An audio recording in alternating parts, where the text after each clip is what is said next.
Good morning students, welcome to enjoy the education. आज हम इस वीडियो में चैप्टर 6 ट्रायंगल्स में एक्सरसाइज 6.5 में क्वेश्चन नंबर 7 जो आपके एग्जाम के लिए वेरी मोस्ट इंपॉर्टेंट है वो यहाँ पर हम देखने वाले हैं। Prove that the sum of the square of the sides of a rhombus is equal to the sum of the square of its diagonals. तो यहाँ पर हमें रोहम्बस दिया गया है। रोहम्बस के कैरेक्टरिस्टिक क्या है? रोहम्बस जो है वो रोहम्बस की ऑल साइड्स इक्वल होती है और उसके जो डायगोनल्स होते हैं वो डायगोनल्स एक दूसरे को बाइसेक्ट करते हैं और जहां पर बाइसेक्ट करते हैं वहां पर वो राइट एंगल भी बनाता है। ये वेरी मोस्ट इंपॉर्टेंट पॉइंट आपके लिए है। ऑल साइड्स इक्वल होती है और उसके जो डायगोनल्स है वो डायगोनल्स एक दूसरे को बाइसेक्ट करते हैं। बाइसेक्ट यानी इक्वल में डिवाइड करते हैं और जहां पर वो बाइसेक्ट करते हैं वहां पर वो राइट एंगल भी फॉर्म करता है। ओके, तो यहाँ पर हमें दूसरा पॉइंट क्या ध्यान में रखना है? The sum of the square of the side. यहाँ पर जो रोहम्बस की 4 इक्वल साइड्स है वो 4 इक्वल साइड्स का यहाँ पर हमें स्क्वायर करके जो हमें सम मिलता है वो सम दो डायगोनल्स जो यहाँ पर हमें दिए गए हैं उसके स्क्वायर के सम के बराबर है। ऐसा यहाँ पर हमें प्रूव करना है। तो हमें क्वेश्चंस में क्या दिया गया है? गिवन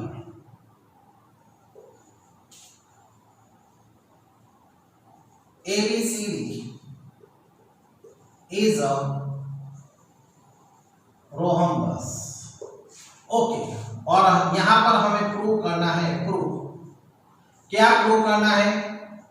ऑल साइड्स जो है AB square plus BC square plus CD square plus DA square is equal to जो ऑल साइड्स का स्क्वायर करके जो हमें सम मिलता है वो सम उसके diagonals AC square plus BD square के सम के बराबर है। ऐसा यहाँ पर हमें उसे प्रूव करना है। ओके, आगे तो चलो यहाँ पर हम उसे प्रूव करते हैं। पहले प्रूव, तो चलो यहाँ पर हमें रोहम्बस दिया गया है तो रोहम्बस में हमें क्या करना है?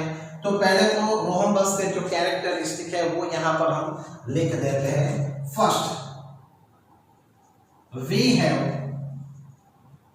we have a rhombus ABCD and its diagonals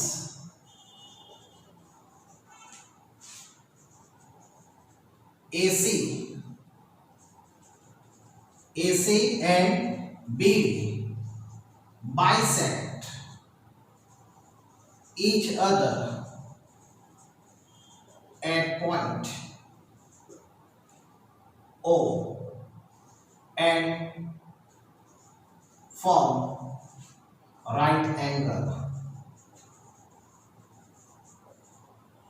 okay, आगे तो यहां पर हम देख सकते हैं कि जो डायगोनल्स है AC एंड BD एक दूसरे को बाइसेक्ट करते हैं एंड वहां पर वो राइट एंगल फॉर्म करता है। तो पहले बाइसेक्ट करता है इसलिए हमें OA is equal to OC and OB is equal to OD। यहां पर हमें वैल्यू मिलती है। ओके, उसी तरह यहां पर राइट एंगल भी फॉर्म होता है यानी कि angle AOB is equal to angle BOC 90 degree. उसी तरह AOD is equal to angle DOC is equal to 90 degree. यहाँ पर दोनों फॉर्म होते हैं। ओके, अब यहाँ पर हमें आगे क्या करना है? तो यहाँ पर हमें फाइंड करना है the sum of the square of the side of rhombus. जो उसकी जो साइड्स है वो साइड्स के स्क्वायर के बराबर है। तो यहाँ पर हम देख सकते हैं in triangle AOB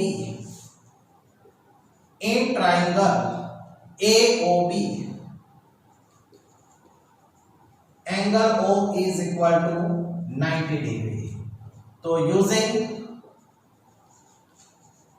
Pythagoras theorem we get, यहां पर हमें क्या मिलता है, तो राइट एंगल के ऑपोजिट साइड यहां पर ए बी है, इसलिए वो हाइपोटेनस हो जाती है। A B square is equal to O A square plus O B square. Similarly, क्योंकि हमें ऑल साइड्स यहां पर सम का, ऑल साइड्स का यहां पर हमें सम करना है, तो चलो BC square is equal to OB square plus OC square. उसी तरह अब CD square is equal to OC square plus OD square. उसी तरह AD square is equal to O A square plus OD square. Okay, तो यहां पर इस तरीके से ये नंबर हमें फर्स्ट मिलता है, इसे हम सेकंड नंबर देते हैं, थर्ड एंड फोर्थ। अब हमें जो ऑल साइड्स है, ऑल साइड्स का जो स्क्वायर है वो उसका हमें सम करना है, तो चलो एडिंग करते हैं। एडिंग 1 2 3 एंड 4 का यहां पर हम ऐड करते हैं, तो A B square plus B C square plus C D square plus A D square is equal to, यहां पर हमें क्या वैल्यू मिलती है, तो ए बी की यहां पर हमें O A square plus O B square plus उसी तरह बी सी की वैल्यू यहां पर O B square plus O C square, उसी तरह सी डी की हमें O C square plus O D square and A D की O D square plus O A square. यहाँ पर हमें उसका जो दोनों साइड का जो सम है वो यहाँ पर हमें मिलता है। ओके, अब यहाँ पर हमें ओ ए यहाँ पर कितनी बार है, तो 2 टाइम्स है, तो यहाँ पर हमें लिखना है 2 O A square plus 2 O B square plus 2 O C square plus 2 O D square यहाँ पर मिलता है। 2 कॉमन निकाल लेते हैं, तो O A square plus O B square plus O C square plus O D square यहाँ पर हमें मिलता है। अब यहाँ पर हम देख सकते हैं कि O A square plus O B square plus O C square plus O D square में यहाँ पर हम देख सकते हैं कि 2। अब यहाँ पर हमने फर्स्ट में देखा था कि OA is equal to OC है, यानी कि मैं OC की जगह पर OA भी रख सकता हूँ। उसी तरह OB is equal to OD है, इसलिए यहाँ पर मैं OD की जगह पर OB भी रख सकता हूँ। ओके, तो OA square plus OB square यहाँ पर हमें 2 टाइम्स लिख देने हैं, because OA is equal to OC and OB is equal to OD। Okay, यानी कि यहाँ पर 2 OA square plus 2 OB square यहाँ पर हमें मिलता है। इसमें भी हम 2 कॉमन निकाल लेते हैं, तो 2 बाहर निकलते हैं, तो 2 × 2 यानी कि 4 यहाँ पर हमें हो जाता है। OA square plus OB square.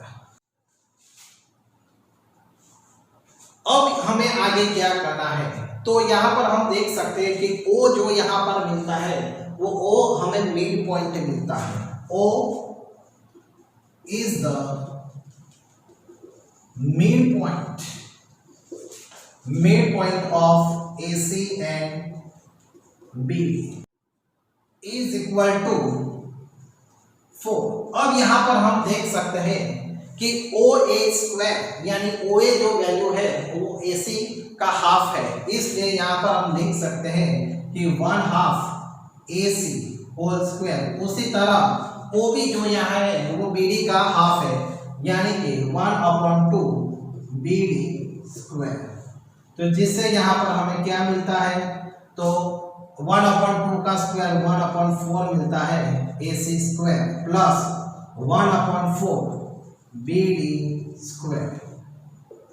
तो यहाँ पर हम 4 कॉमन निकाल लेते 1/4 कॉमन निकाल देते हैं तो हमें AC square plus BD square यहाँ पर मिल जाता है। 4 कट हो जाता है इसलिए AC square plus BD square यहाँ पर हमें मिल जाता है। तो इस तरीके से यहाँ पर हम देख सकते हैं कि AB square plus BC square plus CD square plus AD square is equal to यहाँ पर हमें दो डायगोनल से स्क्वायर के इज इक्वल टू यहाँ पर हमें वैल्यू मिल जाती है। ओके 10 आपको पूरा क्वेश्चन लिख देना है। The sum of the square of the side of a rhombus is equal to the sum of the square of its diagonals. ऐसा यहाँ पर आपको लास्ट में क्वेश्चन में लिख देना है। ओके